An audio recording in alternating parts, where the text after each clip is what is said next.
Hi, this is Amanda Dolan, and welcome to the Mental Society. In today's episode, I am joined by Matt McCann. Matt is one of the nation's leading specialists on long-term care insurance products, long-term healthcare planning, caregiving, and the political impacts of that. He has submitted testimony to the U.S. House and Senate committees on long-term care's impact on the finances of American families. He's also recognized by the American Association for Long-Term Care Insurance as one of the top specialists in the country. And Matt recognizes the value of affordable long-term care insurance and its positive impact on American families. I kind of spoke about this, and from experience, long-term care in nursing homes is expensive, right?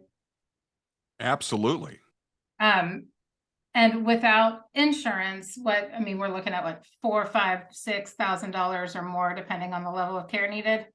Well, first off, it's important to understand most long-term health care is not delivered in nursing homes. Okay. And this is a change that has been a gradual change in the last 10, 15 years. And I think the fact that most people think long-term care is nursing home is why so many people avoid the topic, close their eyes to it until a crisis occurs. Most long-term health care is actually delivered at home. And then you have adult daycare centers and assisted living, of course, memory care, and then nursing homes. So when we talk about long-term care, don't always think about nursing home. That's the last place anyone really wants to be. Now, there are some situations where people have to be in a nursing home. But when we talk about long-term care, we're talking about a much broader scope. And the other thing, Amanda, and by the way, glad to be on your show. I'm really happy to be here. Um, the the impact of long-term health care is more than just financial.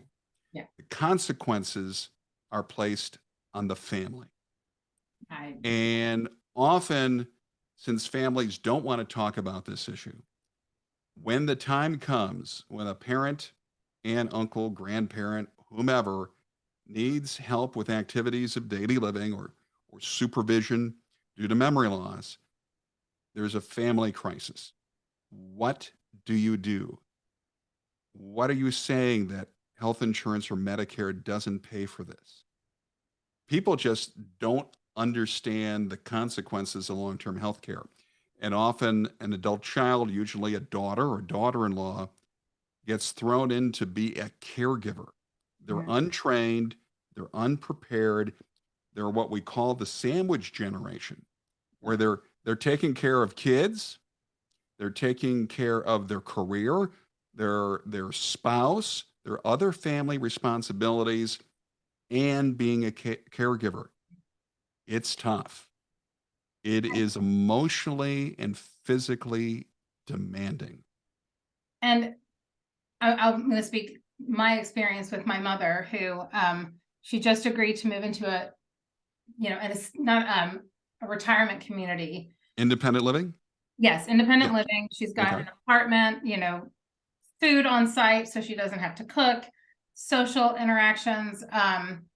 She's put this off for far longer than we had hoped, just because at the time that we first looked into this, it was about 4 years ago. And my sister was in Colorado. I live in Texas. My mom was in Kentucky. Wow. So 1,000 miles or more between all of us made the plan of how do we take care of mom that much more difficult and complicated, right? We weren't there, one, to see her everyday life, or to help her plan for that move. And she flat out refused. We gave her a choice, Texas or Colorado. She said, I can't handle Texas summers. So up to Colorado she went. And it was nice for a while because she was, we could my sister could check in on her. But then my mom stopped sharing things about her health. And it became clear that she needed assistance. And she fought it all the way until all of a sudden she decided it was time, which is fantastic. But I think one of the big reasons that she didn't want to go into, an independent living facility or even have anyone come in to help her, it felt very much like she didn't want to lose her independence and her freedom. So what do you think about that? Is that a common thing you see when talking to people about their long-term care plans? Well, first off, that's really one of the reasons why people want a plan because they want to maintain their independence. But what's interesting is that even with people with long-term care insurance, you find a level of denial that they have about their health, their well-being, their ability to do things on their own. Now, Mhm. we're talking about people that actually have a policy and can easily afford quality care in any setting that they want. And I'll give you an interesting example that didn't happen that long ago. So I get this call, an older woman, policy holder, her and her husband, and her two daughters were on the phone. The husband wasn't on the phone, just the wife and the two daughters. So I immediately think, okay, something's going on. So they tell me that the husband, who was at that point 80, 79, 80 years old, had had a stroke and wanted to get the process of the claims in place. So as we're getting information, I asked the casual question, well, gee, when did the stroke happen? Long pause. Answer 3 years ago. And I go, 3 years ago? What have you been doing for the last 3 years? So what happened is between the wife, who was 3 years younger, so she's not very young, and the Right. two daughters, they became the caregivers. And the daughters were saying they took time off work, back and forth, helping their mom take care of their dad. And And I yet they go, had paid for a service already. oh yeah, they They had a would policy. they And would have meantime, done during all this of three these. years, they're still paying the premium on the policy. So I asked him, well, why didn't you call me 3 years ago?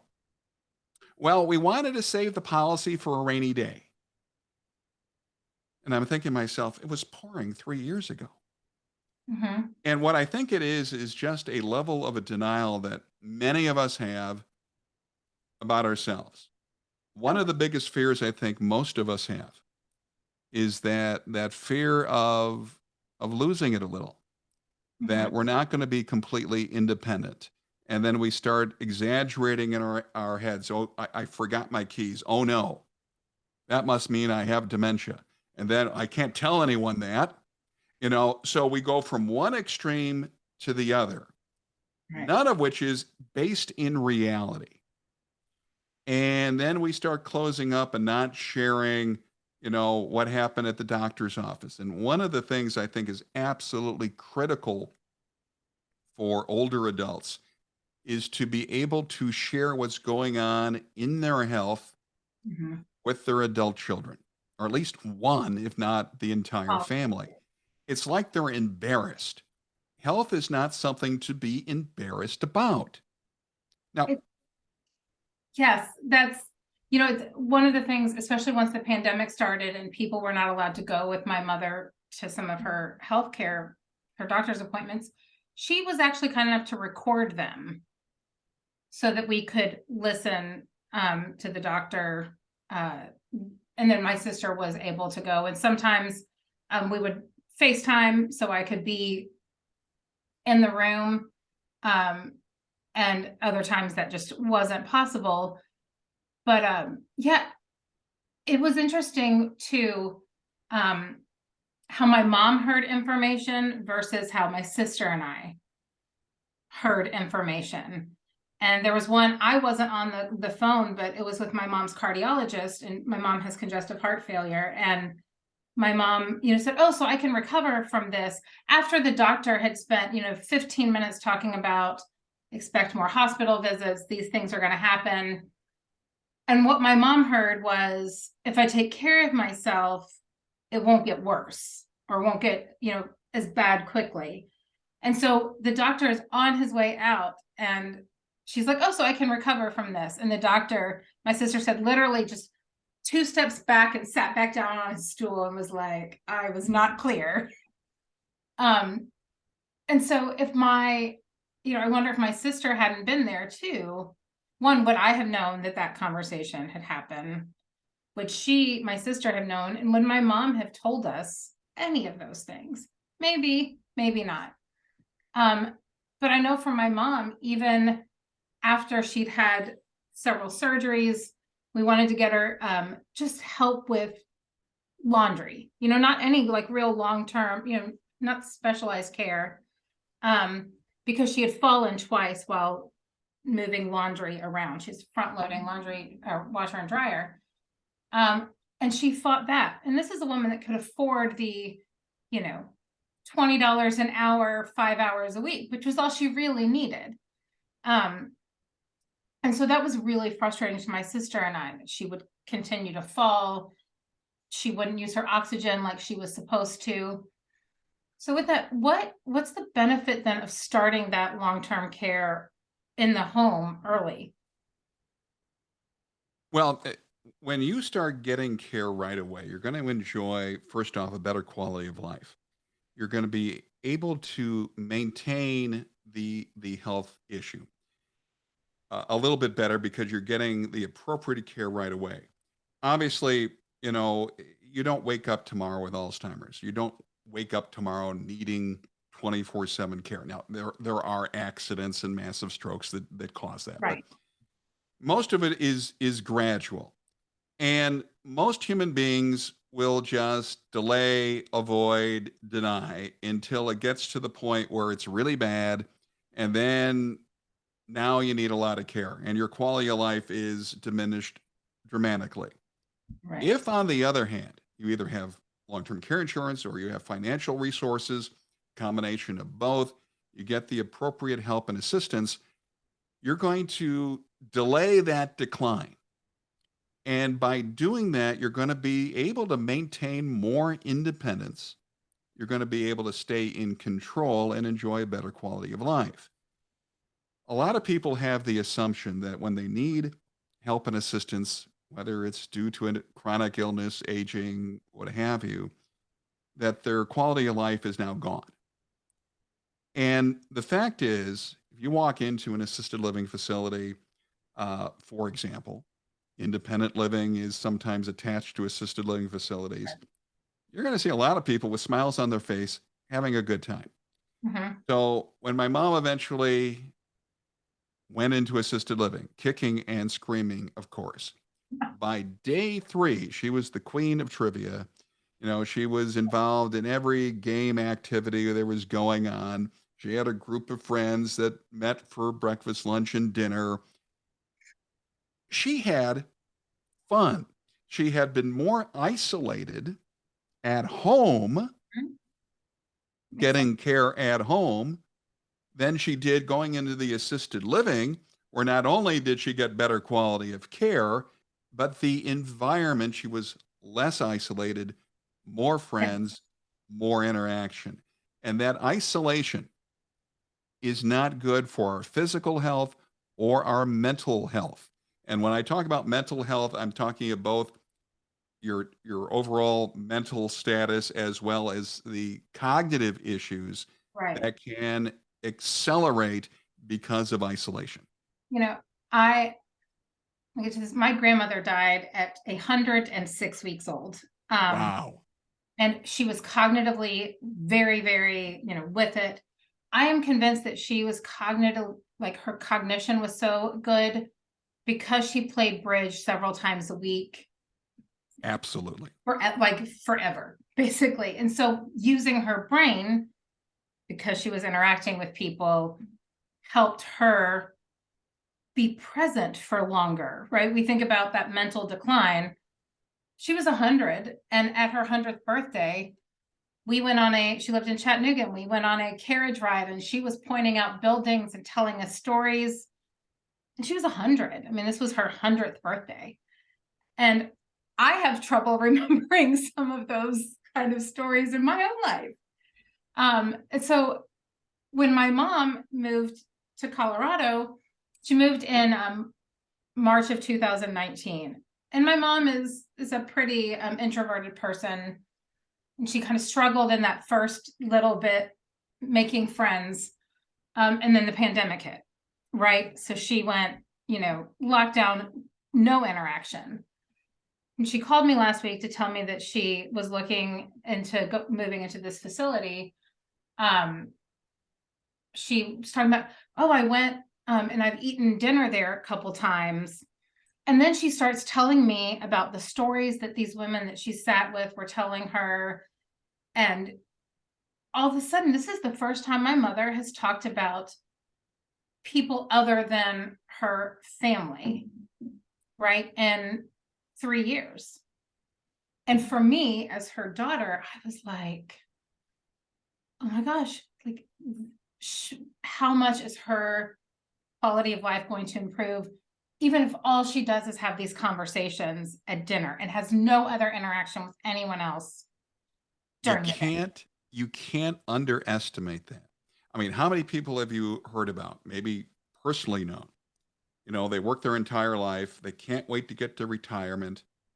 They retire, they stop working, and then they're gone Yes. because they didn't do anything in their retirement. They went from working every day, getting dressed, getting their shower, interacting with other human beings, to sitting on the couch doing nothing, being isolated. That's not good. I'm not saying you have to work to your dead, but you have to be active and engaged with life. And I think, like, for my mother, when she was living, in Kentucky, she was involved in her church. She was involved in several nonprofits that, she had been connected to for a long time. And when she moved, she didn't have those same things anymore. Now, my sister and I felt better because we knew that, we could check in on her and ensure that she was well cared for by, caring for herself. And, and another, you talked about that, like, we are relational people, like humans are built to be in relation with others. We're social animals, absolutely. And when you're stuck at home, you are missing, almost like, if you look at that, Maslow's hierarchy, right? It After you get through the food and the shelter, like those basics, relationships, and that is one of our top needs. So it makes sense that mental health would be impacted when we're not interacting. Technology has, and I think one of the good things, if there's a good thing about the COVID-19 virus crisis that we seem to never get away from these days, one of the good things is the ability for more people to use technology in a way to remain social, even if they are quote unquote more isolated. For example, okay, you're where you are in Texas. I'm in the Chicago area. We are interacting. I see you, you see me. Now, some people may be only listening to us, but Right. we have a video connection. Okay. Uh, I have the iPhone. We can FaceTime. Okay. Right. And you can do this with grandchildren, your own kids, your friends. It doesn't matter where in the world they happen to be. My sister lives in Ireland. Okay. When she calls me, whether I want to see her or not, there's her face on the phone. Okay. Her kids can come on, et cetera, et Right. cetera. And that's not to say that the real social interaction should not exist, Mhm. but just because you are not close, physically close to an individual, doesn't mean you cannot use technology to interact socially. And what's neat is you now can see the individual. Okay, when we were younger, okay, Yeah. some of you may remember, Dick Tracy and his, you know, phone on his wrist. Guess what I have? I've got the phone on my wrist now. Yeah. It's amazing how far technology has come if it's used properly to stay engaged. Mhm. And I'll give you another thing that I suggest to older people. My older clients will call and they're telling me about stuff, and I'm not a big game player, but at night sometimes I'll get words with friends out and Yeah. out, things like that. There's Scrabble. There's tons of little games and stuff. And sometimes, yeah, it's a waste of time, but other times it's good interaction to keep the mind. Are you going to watch another, episode of some soap opera on TV or engaged your mind actively? Right. And I think that engagement is It's, absolutely critical when we talk about aging. Once we hit 40, we need to pay attention to aging. And certainly at our age, we don't think of ourselves as being quote unquote old, but we're on the road. The ramp to being old is coming up. The roadsides are telling us, and you can't ignore being prepared for the impact and consequences of aging. I love my children, but they said some stuff over the weekend or 2 weekends ago that I wanted to. One of them said, "You were born in the 1900s," and I thought, "That's so old." But I mean, not untrue, but like there was something about the way it was said that I was like, Well, okay. So some of us had grandparents that were born in the 1800s.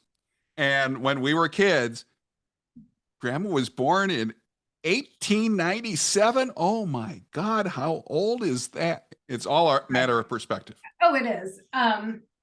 Yeah, but then I honestly don't remember which child it was, had looked at something and they were like, Mommy, the like life expectancy is like 80 years old and you're 43. See, like you're past middle age now. Go away. Go away. Like, how dare you? And oh crap, right? Like there was a little bit of both of this, and the I've been working on my retirement planning as well, like, my financial retirement planning and how am I going to ensure that I have enough income to live the life that I want to live, that I can retire early enough to feel good to travel and, all of those things. And so that's something that was drilled into me. And there's something about, I'm sure, like with having long-term care insurance, that there's kind of a weight off of your shoulders knowing that you will be able to have the money that you want to do the things you want, but also that your children and your grandchildren will not have that financial burden as well. And again, and I can't emphasize this more. Long-term care certainly is a cash flow issue. We want to address the cash flow problem that long-term health care creates, but it's also a family issue. Mm-hmm. And the impact on family and finances is really tremendous. And I don't care if you live on the right side of the tracks or on the wrong side of the tracks. We all get old. Aging is a reality and it's expensive for everyone. Now, we all have different quote unquote problems. When I talk to very affluent clients, their concerns are going to be a little bit different. Their money is often tied up. Okay. It's in businesses, it's in mutual funds, stocks, whatever, accounts. And there are tax complications and all sorts of problems using your own money to pay for care. The self funding is expensive, even if you are wealthy, but there are still complications. For the rest of us humans, it can be financially devastating. And of course, quality care comes with money. Health insurance, including Medicare and Medicare supplements, pay little or nothing toward most long term health care. Mm-hmm. Medicaid is the medical welfare program, and it will only pay for long term health care if you have little or no income and assets. So we want to protect assets and Right. ensure quality care because the quality of care with Medicaid is mediocre at best. Well, I think even myself, like when I've walked into assisted living or nursing homes,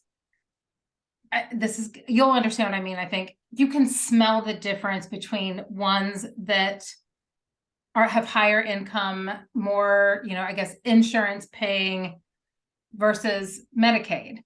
And that sounds terrible, but I think that most people, when they're hearing me right now, they know exactly what I'm talking about. Like it smells different. Yes. And let's kind of address why that is. It's not that people don't care. Now, certainly some of these people have Yes. staff that doesn't care, but overall, it's not because people don't care. But the government reimbursement for Medicaid is so low, the staff to patient ratio is much higher. Right. So it's tough. Okay. And there's really no easy way to address this unless, of course, people want to pay larger and larger amounts of taxes. Or for those of us that can plan, you plan ahead.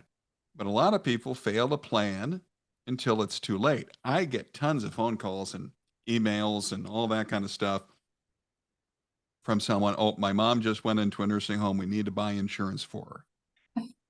And I That's go, wait a second. If your home was on fire and you called State Farm and said, we need homeowners insurance because my mom's house is burning down, what do you think State Farm would say? Or Allstate or Nationwide or whomever? right. They'd say, well, once you rebuild, give us a call. We'll insure that new house, right? Right. Insurance is management of management of risk. And if you already need care, how much would an insurance company have to charge you to pay for your care? Well, the same price that they're paying for your care. Well, and plus a little bit more, right? They need a right. But I Yeah, I mean, mean, it's so insurance cheaper companies are for you. not welfare agencies. Okay. And What they do is they take everyone's money, they pull it, invest it, and they know exactly what they're going to pay out. And most insurance companies pay out a tremendous percentage in benefits to get a return on investment. And there you go. And they can do things with money with the rule of large numbers that we on our own cannot. Great. Okay. But you can't expect to buy insurance right. once the fire is started. Same thing when we're talking about long-term health care.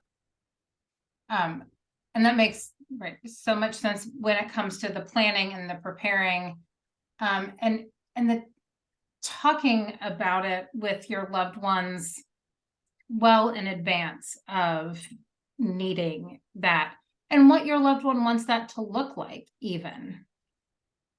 Family conversation is essential, and it's amazing to me how many families don't want to talk, at least about anything personal.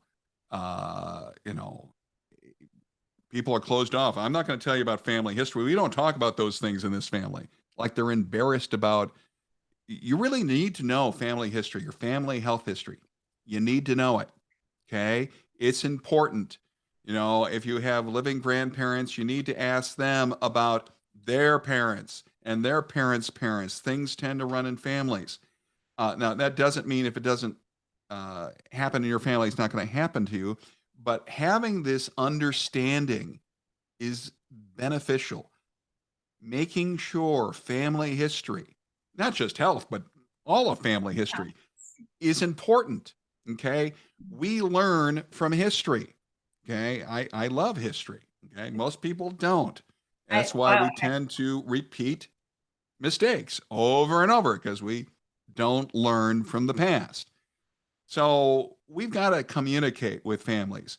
If you have wishes and you don't tell anyone what your wishes are, how do they expect mind reading? No, you got to tell them. And here's the other thing. Sometimes adult children, especially younger ones, will say, don't worry, mom and dad, we'll take care of you. They have no clue what that means. None, unless you have been a caregiver and helped someone in and out of the bathroom using the toilet with their personal hygiene. It's difficult and emotionally draining. I shared that my grandmother was 100.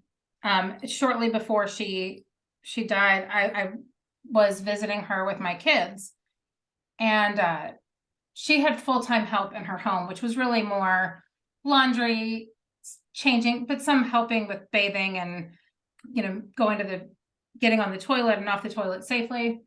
But we were out and didn't have her personal care person with us, and so she asked me to help her go to the bathroom. And that 5 minutes, it was hard to watch this woman, even though I knew she was 99 and she was older. I'm still emotional about it. not be the woman that I remembered growing up. It shifted how, like, clearly it's emotional to know that your loved one is not the same as they used to be. And so I think, yeah, like this idea of I'll take care of you. Well, like for me, I don't have a room in my house right now for my mother to move in for me to take care of her in that way. And also, how is my emotional well-being and my children's going to be when maybe I'm not getting as much sleep because I'm needing to take care of my loved one, watching someone that was strong, right, need help. Like also my father died when I was 19 of cancer, and my last visit home he fell and I needed to help get him up. And again, here I am 19, my father went to the bathroom and he was on the bathroom floor, and that was, I knew he was dying, right? I knew that this was the last time I was going to see him. And it broke me again watching this man that was my father on the bathroom floor.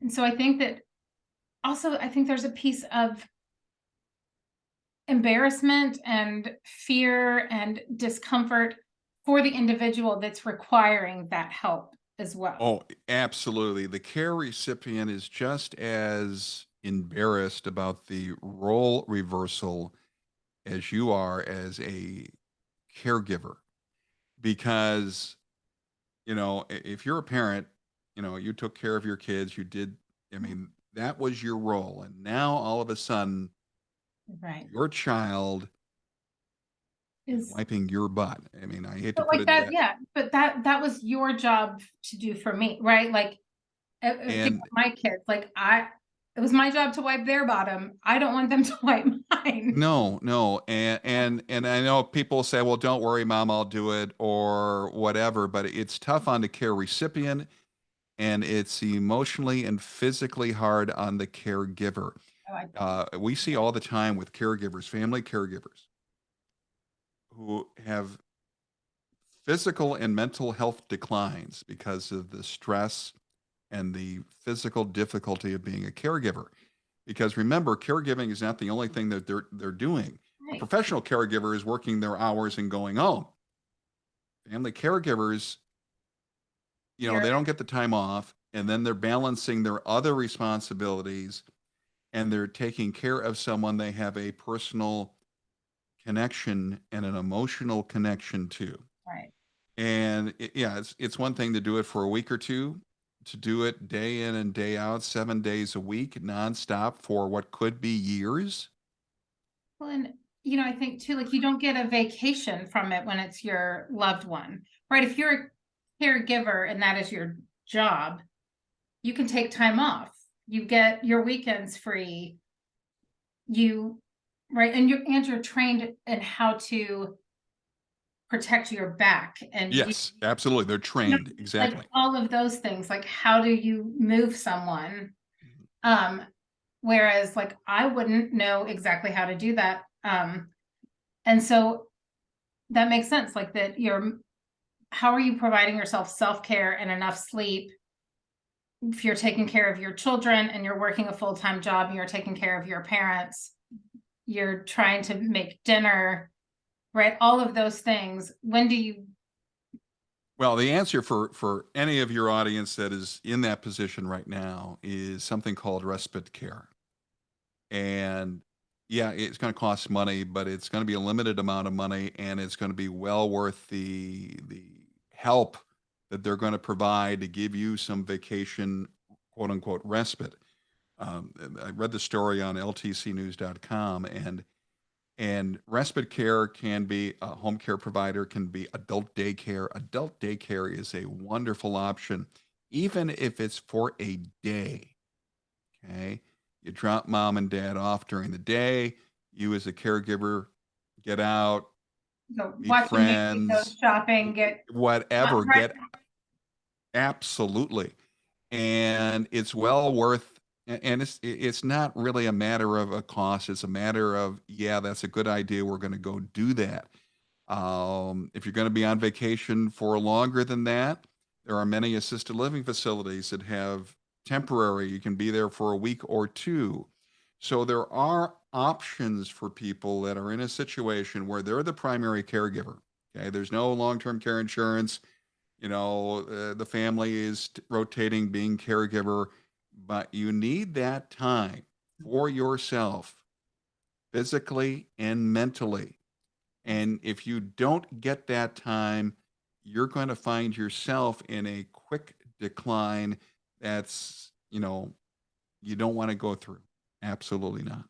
So, we've talked about the long-term care is not always, and it sounds like quite frequently not in a nursing facility. Absolutely. And starting that care early provides a better quality of life for everyone involved. Yes.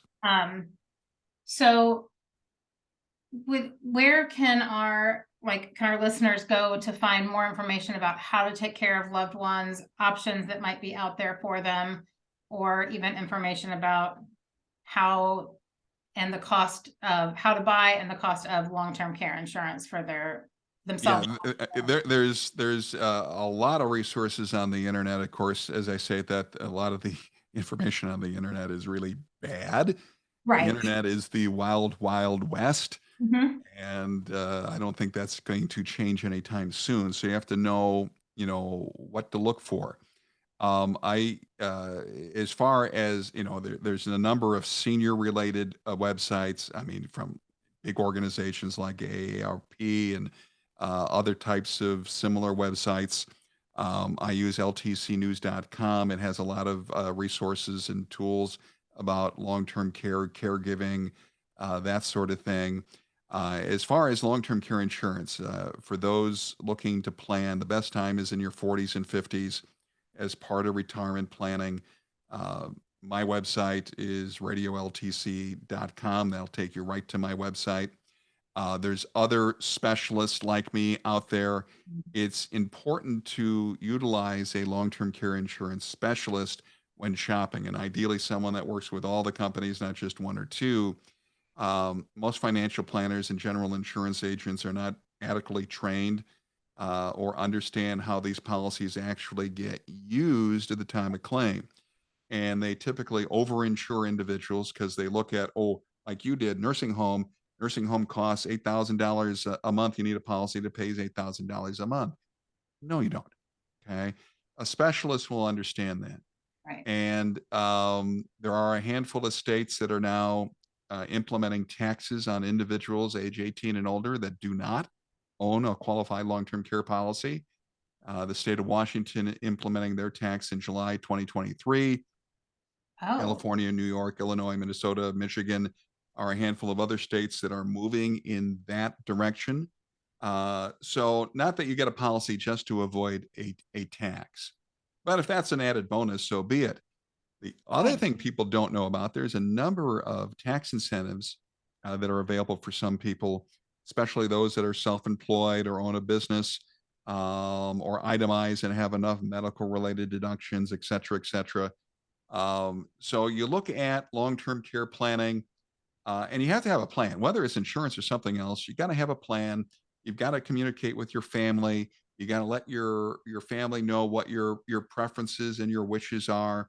You have to have final documents, medical and financial powers of attorney, living wills. Those types of things are all important. And do we want to think about these things?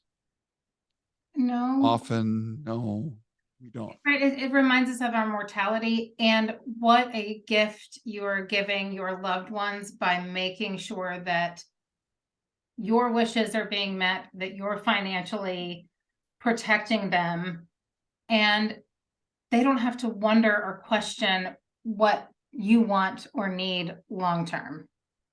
That's such a gift.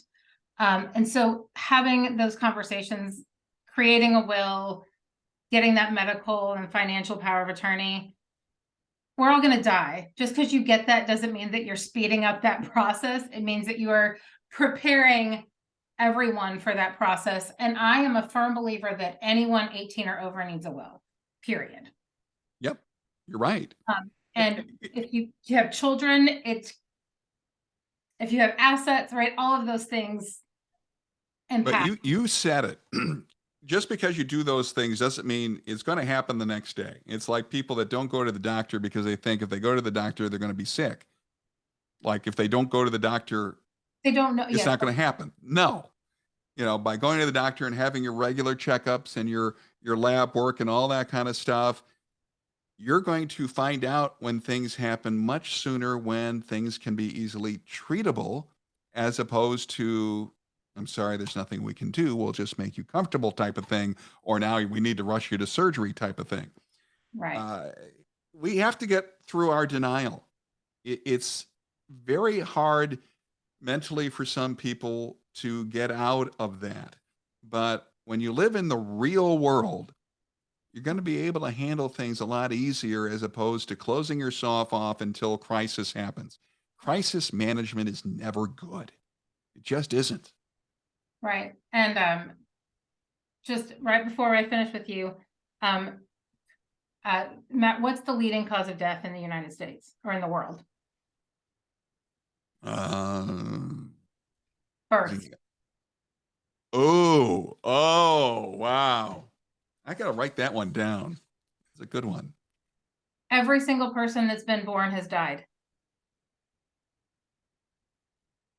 Like, right? I mean, every person or every person that's died has been born, I guess is a better way. But I think that's important for people to remember is that everyone. And guess what? If you don't die, you live. And you want your quality of life to be good. Exactly. So it both work. I mean, we will die, but aging will happen. Let's make that quality of life. It's all about quality of life and reducing the stress and burden on our loved ones. Well, so Matt, thank you so much for joining me and talking about this and how it's important to really open this conversation up with our loved ones sooner rather than later. So everyone's on the same page, financially, emotionally, medically speaking. And if you want to find out more about Matt, how to connect with him, I'm sure he's also willing to talk to y'all about getting your long-term care insurance set up. Or if he can't point you in the right direction, I think you can do every state, right? Oh, I am licensed in every state. I work with all the top companies, but I also help people who already have plans, don't have a connection to an insurance agent, and they have questions. Never be afraid to ask. The worst thing anyone will ever tell you is no. And you know what? You're in the exact same spot you were before. That's right. And chances are, if it's someone that is knowledgeable and a professional like you, if they can't answer the questions, they know where to point you to. Absolutely. Absolutely. So find Matt at his website, which is AALTCI.com. Yep. And again, thank you so much for joining me. And with that, I would just say, Amanda, it's been fun. I am very glad that you invited me on your show. I appreciate this conversation. It was eye-opening, and I learned from this as well. Really quick before we hang up, and I end this, like my mom, I said, is moving into that, independent living. Does long-term care, will they come into an independent living facility? Yes, you can get in-home care providers that will provide services in independent living. Obviously, when someone's needs become more progressed, it's probably better than they go to assisted living. But absolutely, an independent living is just your home, just like any other house is. And there are a lot of people in independent living that will get in-home care as they need it. So just because you move into a retirement community, independent living, does not mean that you are no longer able to get that care that you might be able to in your house. Plus you get that added social interaction. And you got it. Absolutely. All of those things. So thank you again. And with that, we've reached the end of today's episode. Thank you so much for listening and learning about how mental health and society meet. Now go out and open a conversation and discover how mental health is being experienced in your world. You can find more episodes of the Mental Society in all the places you find your favorite podcast. And please be sure to subscribe so you don't miss out on anything. You can find other resources and articles by visiting our website, thementalsociety.com. And remember that you're not alone in your struggles. Hope and help are all around you. Until next time, this is Amanda Dolan, wishing you good health, mental and otherwise.